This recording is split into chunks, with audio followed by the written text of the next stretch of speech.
पिछली क्लास में हमने डीसी जोसेफ्सन इफेक्ट के बारे में अध्ययन किया था। डीसी जोसेफ्सन इफेक्ट में हमने क्या देखा था कि एक तरफ आपका सुपर कंडक्टर है पहला वाला, एक तरफ दूसरा सुपर कंडक्टर है, ठीक है, और यहाँ जो बीच में इनके जंक्शन है वो है एक इंसुलेटर का। ये सुपर कंडक्टर फर्स्ट, ये सुपर कंडक्टर सेकंड, और यहाँ पर जो जंक्शन है वो किसका है, इंसुलेटर का, ठीक है। तो इस इंसुलेटर के थ्रू एक डीसी वोल्टेज फ्लो होता है in absence of magnetic field and electric field, ठीक है। यहाँ कोई इलेक्ट्रिक फील्ड और मैग्नेटिक फील्ड नहीं लगाई जाती है और इंसुलेटर से एक डीसी वोल्टेज को फ्लो करवाया जाता है। उसके आधार पर हमने एक डेरिवेशन किया था और ये सेम चीज हम यहाँ पर पढ़ेंगे। थोड़ा सा डेरिवेशन में चेंजेज है कि magnetic field and electric field, यहाँ पर भी मैग्नेटिक फील्ड और इलेक्ट्रिक फील्ड तो आप बात की बात है अभी, पहले हम यहाँ पर जब स्टडी करेंगे तो डीसी टॉपिक हमारा क्या है आज का, एसी जोसेफ्सन इफेक्ट या डीसी एसी जोसेफ्सन टनलिंग, इसको टनलिंग भी कहते हैं। टनलिंग का मतलब क्या होता है कि पास होना, यहां से पास हो रहा है। तो डीसी जोसेफ्सन इफेक्ट हमने पहले पढ़ लिया था। एसी जोसेफ्सन इफेक्ट में हम क्या पढ़ रहे हैं, एसी जोसेफ्सन इफेक्ट के अंदर यहां पर जो डीसी वोल्टेज, डीसी करंट हम जो फ्लो करेंगे वो फ्लो करेंगे बाय अप्लाइंग एन वोल्टेज। यहाँ पर क्या होता है, पहले वाले में तो मैग्नेटिक फील्ड और इलेक्ट्रिक फील्ड क्या था, एब्सेंट था, तो वोल्टेज का मान क्या था, 0 था। उसके बिना यहाँ पर क्या हो रहा था, डीसी करंट फ्लो हो रहा था। लेकिन एसी जोसेफ्सन इफेक्ट के अंदर जो इसका जंक्शन है, इस जंक्शन के अक्रॉस एक वोल्टेज अप्लाई किया जाता है, डीसी वोल्टेज अप्लाई किया जाता है, जिससे इस जंक्शन के अक्रॉस करंट का फ्लो होता है। इस जंक्शन के अंदर क्या किसका फ्लो होता है, करंट का फ्लो होता है, ठीक है। इस डीसी वोल्टेज के कारण, इस पर हमने क्या अप्लाई किया, एक डीसी वोल्टेज हमने क्या कर दिया, इसके ऊपर अप्लाई कर दिया, डीसी वोल्टेज यहां अप्लाई किया। इस डीसी वोल्टेज के अप्लाई होने के कारण ये जो जंक्शन यहां पर दे रखा है इंसुलेटर, इस पर डीसी करंट क्या होने लग जाएगा, फ्लो होने लग जाएगा। इस डीसी करंट के फ्लो होने के कारण इस जंक्शन के अक्रॉस यहां पर डीसी वोल्टेज अप्लाई करेंगे, उससे डीसी करंट फ्लो होगा। इसके कारण यहां पर एक पोटेंशियल डिफरेंस डेवलप होगा। क्या डेवलप होगा, पोटेंशियल डिफरेंस QV, ठीक है। बात समझ में आ गई। पोटेंशियल डिफरेंस होगा जब भी यहां पर करंट क्या होगा, फ्लो होगा। तो इस डीसी करंट के कारण यहां पर एक पोटेंशियल डिफरेंस जनरेट होगा। उस डिफरेंस को, वो डिफरेंस किसके बराबर है, QV के बराबर। अब जैसे ही यहां पर पोटेंशियल डिफरेंस डेवलप होगा तो जो पेयर है, इलेक्ट्रॉन पेयर है, वो एक टर्मिनल से दूसरे टर्मिनल पे क्रॉस होंगे, दूसरे से पहले वाले टर्मिनल पे क्या होंगे, क्रॉस होंगे। जैसे वो एक दूसरे के ऊपर क्रॉस होंगे तो उनकी जो पोटेंशियल एनर्जी होगी, क्रॉस होने के दौरान उनकी जो पोटेंशियल एनर्जी होगी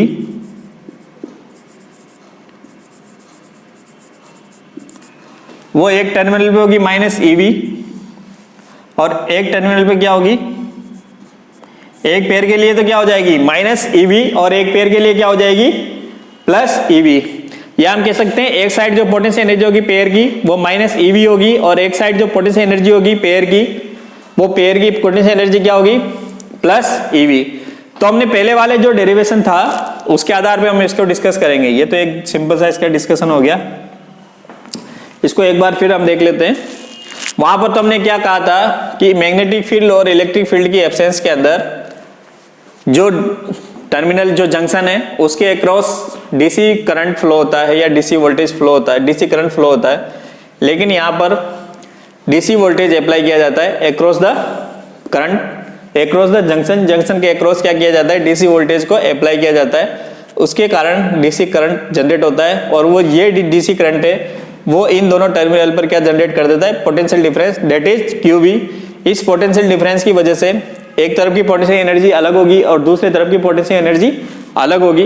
तो पोटेंशियल एनर्जी क्या हो जाएगी, एक तरफ का, एक पेयर की जो पोटेंशियल एनर्जी वो -EV हो जाएगी और एक तरफ की जो पोटेंशियल एनर्जी वो क्या हो जाएगी, +EV हो जाएगी।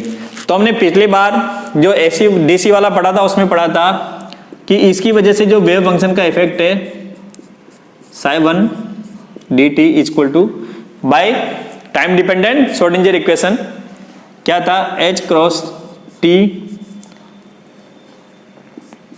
psi2। ये पहले वाला था जब डीसी वोल्टेज को लगाया नहीं गया, लेकिन यहां पर क्या किया, डीसी वोल्टेज को लगा दिया गया एक साइड, तो इस पे एक इफेक्ट और आएगा EV psi1।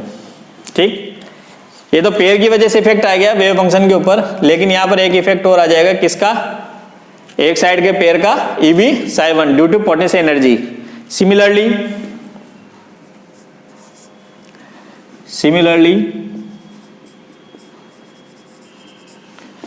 Iota H cross d psi2 upon dt equal to H cross t psi1 plus EV psi2, ये हो जाएगा। ये एक एनर्जी का पार्ट होता है, तो टोटल एनर्जी का जो इफेक्ट आएगा वो पोटेंशियल एनर्जी का उसमें कंपोनेंट भी क्या करेगा, काम करेगा। Now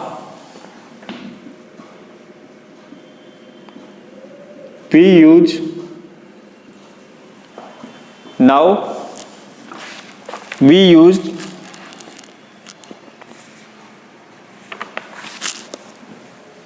for pair tunneling when T is minimum। हमने जो कंसिडर किया था वो था psi1 इक्वल टू n1 की power 1/2, sin1 equal to n1 की पावर 1/2 e की power iota θ1 and psi2 equal to n2 की पावर 1/2 और e to the power iota θ2 where delta equal to θ2 minus θ1। Using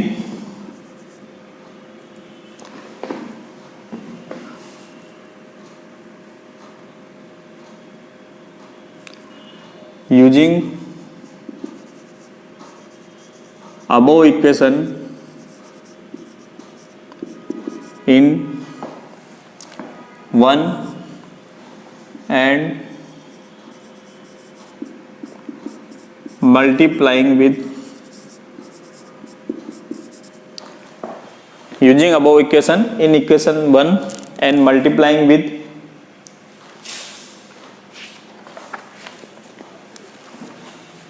n1 1/2 e to the power minus iota θ1। ठीक है, n1 1/2 e to the power minus θ1। ठीक है, इसको जब हम solve करेंगे यहाँ पर, तो सोल्व करने के दौरान जो हमें रिजल्ट प्राप्त होगा वो होगा 1/2 dn1 upon dt plus 1/2 dn1 upon by dt iota n1 dθ1 by dt equal to, right hand side में क्या हो जाएगा, h क्रॉस, तो h क्रॉस से तो कैंसिल हो गया एक तरफ, तो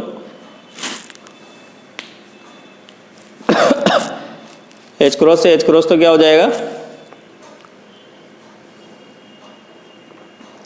तो ये आ जाएगा iota EB iota EB n1 h cross, iota से मल्टीप्लाई किया है यहाँ पर। ठीक है, प्लस की जगह क्या हो जाएगा, माइनस h क्रॉस तो क्या हो गया, कैंसिल हो गया, क्या बचेगा, आयोटा t n1 n2 की पावर 1/2 n1 n2 की power 1/2 e to the power iota delta, equation number 3। ठीक है, ये आया था। सिमिलरली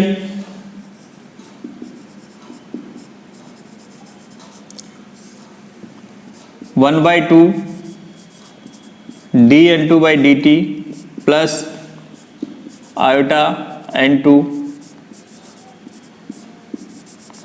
बराबर minus iota EV N2H cross minus iota T N1 N2 1/2 e to the power minus iota delta.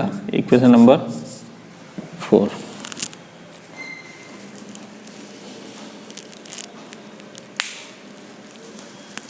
ठीक है, ये तो हो गई हमारी पहली स्टेप। ये हमने उस दिन भी सोल्व की थी, लेकिन यहाँ पर एक टर्म एक्स्ट्रा आ गई। किसके फॉर्म में आ गई है? पोटेंशियल एनर्जी के फॉर्म में, क्योंकि यहाँ पर एक डीसी वोल्टेज अप्लाई किया है जिससे पोटेंशियल डिफरेंस जनरेट हुआ है और उसकी वजह से दोनों तरफ की जो पोटेंशियल एनर्जी है वो अलग अलग हो जाएगी। तो दोनों तरफ की पोटेंशियल एनर्जी अलग अलग हो गई, तो N1 के लिए कुछ और होगी, N2 के लिए कुछ और होगी। इसके बाद हमने उसमें क्या किया था कि जो रियल पार्ट है उसको रियल से कंपेयर किया था, जो इमेजिनरी पार्ट है उसको इमेजिनरी से क्या किया था? कंपेयर किया था। ठीक है, तो जब रियल को रियल से करेंगे, इमेजिनरी को इमेजिनरी से करेंगे, तो हम क्या देखते हैं? dN1 upon dt, dN1 upon dt। इसकी जगह हम वैल्यू पुट कर देंगे।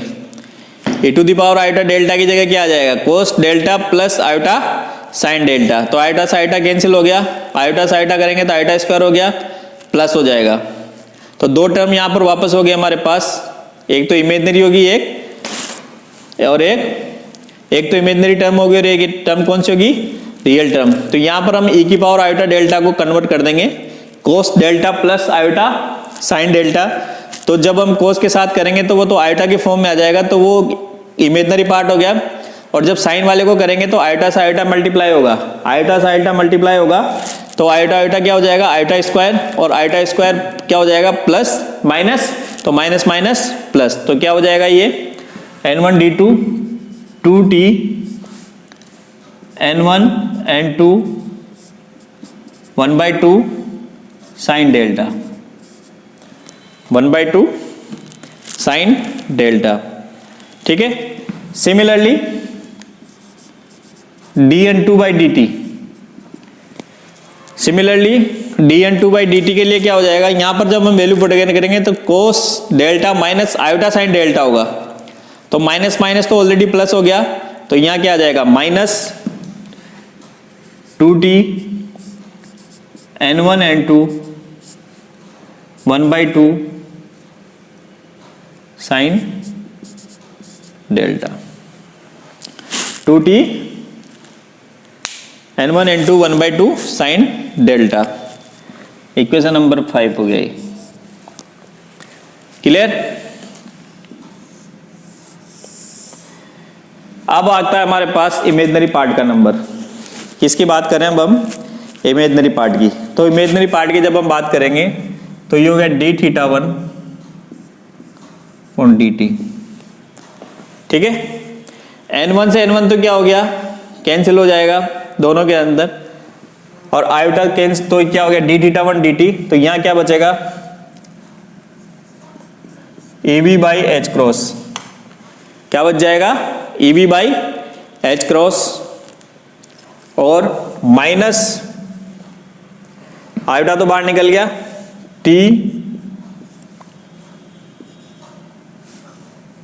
N1 से हो जाएगा, तो ये हो गया N2 डिवाइड बाय N1 की power 1/2 cos delta, EVH t N2 by N1 1/2 की power cos delta. Similarly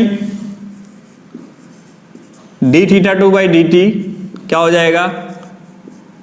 EVH cross minus का, यहां पर देखो EVH क्रॉस माइनस का, minus t N1 upon N2, N1 upon N2 की पावर 1/2 cos डेल्टा n1/n2 की power cos delta हो गया। ठीक है, तो ये हमारे पास इक्वेशन आ गई 6। इक्वेशन क्या आ गई? 6 आ गई। Now if concentration on both side are nearly equal, अगर दोनों तरफ कंसंट्रेशन बराबर है तो ये जो फॉर्मूला हमारे पास ये हो जाएगा d(θ2 d(θ1) माइनस θ1। ठीक, डायरेक्ट लिख देते हैं। यहां पर देखो n1 n2 बराबर है, ये दोनों क्वांटिटी बराबर है और इसमें से ये माइनस करेंगे तो ये क्या हो गया? ये तो जीरो हो गया, कट गया एक दूसरे से। क्या बच जाएगा? Minus 2EV by H cross. ये हो गया आपके पास d(θ2 minus θ1 dt equal to delta by T equal to minus 2EV by H cross. Now integrate this equation, integrate करेंगे तो क्या हो जाएगा? Delta equal to delta 0 minus 2EV H cross minus 2EV H cross T. ये हमारे पास phase difference आ गया। इन दोनों के बीच में जो फेज डिफरेंस होगा वो कितना हो जाएगा? तो सुपर कंडक्टिंग की फॉर्म में इसको हम लिख सकते हैं J equal to J0 sine delta 0 minus 2EV by H cross T. तो यहाँ पर एक एक्स्ट्रा टर्म आ गया आपके पास, J equal to J0 sine delta 0 minus 2EV by H cross. ये एक्स्ट्रा टर्म आ गई और ये एक्स्ट्रा टर्म के रेस्पेक्ट में जो करंट होगा ऑक्सीलेशन का या इसके रेस्पेक्ट में जो फ्रीक्वेंसी होगी वो फ्रीक्वेंसी होती है 2EV बाई एच क्रॉस। और इसी को क्या कहते हैं? ये जो इफेक्ट यहाँ से निकल के आया जिसमें एक पोटेंशियल डिफरेंस की एक टर्म आ गया हमारे पास, पोटेंशियल डिफरेंस की एक टर्म आ गई, उसी डिफरेंस उसी इफेक्ट को क्या कहते हैं? DC Josephson effect. एक बार फिर समझ लो इसको। पहले वाले में magnetic field electric field absent था डीसी के अंदर, एसी के अंदर डीसी वोल्टेज अप्लाई किया जिससे डीसी करंट जनरेट हुआ और पोटेंशियल डिफरेंस प्रोड्यूस हुआ। इस पोटेंशियल डिफरेंस की वजह से दोनों तरफ एक अलग अलग पोटेंशियल एनर्जी आ जाएगी। एक पोटेंशियल एनर्जी का मान माइनस ईबी होगा और एक की तरफ ईबी होगा। हमने पहले देखा था जो काइनेटिक एनर्जी थी वो टाइम डिपेंडेंट श्रोडिंगर इक्वेशन थी, उसकी फॉर्म के अंदर iota H cross del psi 1 H cross T psi 2 था, यहाँ तक था। लेकिन यहाँ पर एक एक्स्ट्रा एनर्जी जनरेट हो गई, एक पेयर के अंदर क्या हो गई? एक्स्ट्रा एनर्जी जनरेट हुई। वो एनर्जी क्या है? EV with respect to wave function, तो इसका मान क्या हो गया? Minus EV. सेकेंड तरफ क्या हो गया? Plus EV. फिर हमने जब टनलिंग का क्या टी का जो मान है उसका जो वैल्यू है अगर मिनिमम है तो number of particle wave function का जो डिफरेंशिएशन जो वैल्यू है वो होगी psi 1 equal to n1 1/2 e iota theta 1 psi 2 n2 1/2 e की power iota theta 2 where delta equal to theta minus theta 1 that is the phase difference. Using above equation and multiplying with n1 by n2। इस equation को दोनों को यहाँ use किया और n1 n2 से यहाँ मल्टीप्लाई कर दिया। तो मल्टीप्लाई करने के बाद जो हमारे पास रिजल्ट निकल के आया वो ये है। ये हमने पिछले वाले डेरिवेशन के अंदर पूरा कंप्लीट किया है एसी के डीसी के अंदर, तो उससे आज देख लेना। तो इससे ये रिजल्ट निकल के आया। सिमिलरली सेकंड पेयर के लिए ये वैल्यू आ जाएगी। तो जब हम इमेजिनरी और रियल पार्ट को कंपेयर करेंगे तो रियली इमेजिनरी पार्ट में क्या हो जाएगा? D12 का मान तो ये हो गया, DN2 का मान ये निकल के आ गया। नाउ dθ1 dθ2 का मान ये एक टर्म ये आ गई, एक टर्म ये आ गई। व्हेन जब दोनों तरफ पेयर का जो डिफरेंस जो मान है वो बराबर हो n1 nearly equal to n2, तो इन दोनों का जो डिफरेंस है वो किसके बराबर हो जाएगा? Minus 2EV by dt। ये हो गया d delta by dt minus 2EV by H cross. जब इसको इंटीग्रेट करेंगे तो ये डेल्टा हो गया minus 2u by H T हो गया कांस्टेंट, ये एक कांस्टेंट आ गया डेल्टा जीरो। इसको स्टैंडर्ड फॉर्म में लिखा जाता है करंट डेंसिटी के फॉर्म में, J equal to J0 sine delta zero, minus यहाँ पर एक टर्म एक्स्ट्रा आ गई minus 2u by H cross by T. तो ये जो नेक्स्ट टर्म आई ये ओमेगा टी फेज की डिफरेंस में आएगा, तो ओमेगा टी फेज होगा यहाँ पर, तो ओमेगा का मान क्या हो जाएगा 2EB upon H cross, that is the current oscillating frequency. ये क्या कहलाती है? Current oscillating frequency. और ये पूरा इफेक्ट क्या कहलाता है? AC Josephson's effect. ठीक, तो डीसी पहले हो गया, एसी हो गया।